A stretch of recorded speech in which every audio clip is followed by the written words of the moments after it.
மூப்பர்களும் உதவிக்காரர்களும் இவர்களை தவிர வேறு எந்த வரமும் கிடையாது.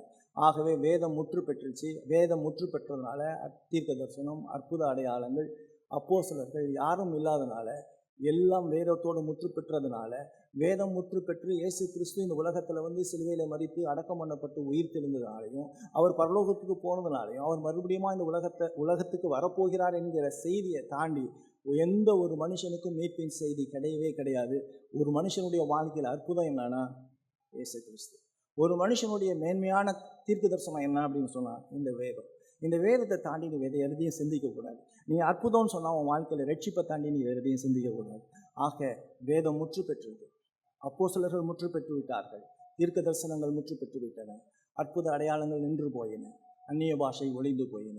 இயேசு கிறிஸ்து ஒருவரே ராஜாதி ராஜாவாய், கர்த்தாதி கர்த்தராய், மகிமையுள்ள தேவனாய், ஒருவராய், சாவாமை உள்ளவராய், இந்த உலகிற்கு மீட்பை உண்டு பண்ணுகிறவராய், கடவுளாக இருந்தவர் மனிதனாக இந்த உலகத்திலே சிலுவையிலே மரித்து அடக்கம் பண்ணப்பட்டு 3ஆம் நாள் உயிர் தெழுந்து இன்றைக்கும் உயிரோடு இருந்து பாவிகளை ரட்சிக்கிற ஒரே தேவனாய் இருக்கிறார்.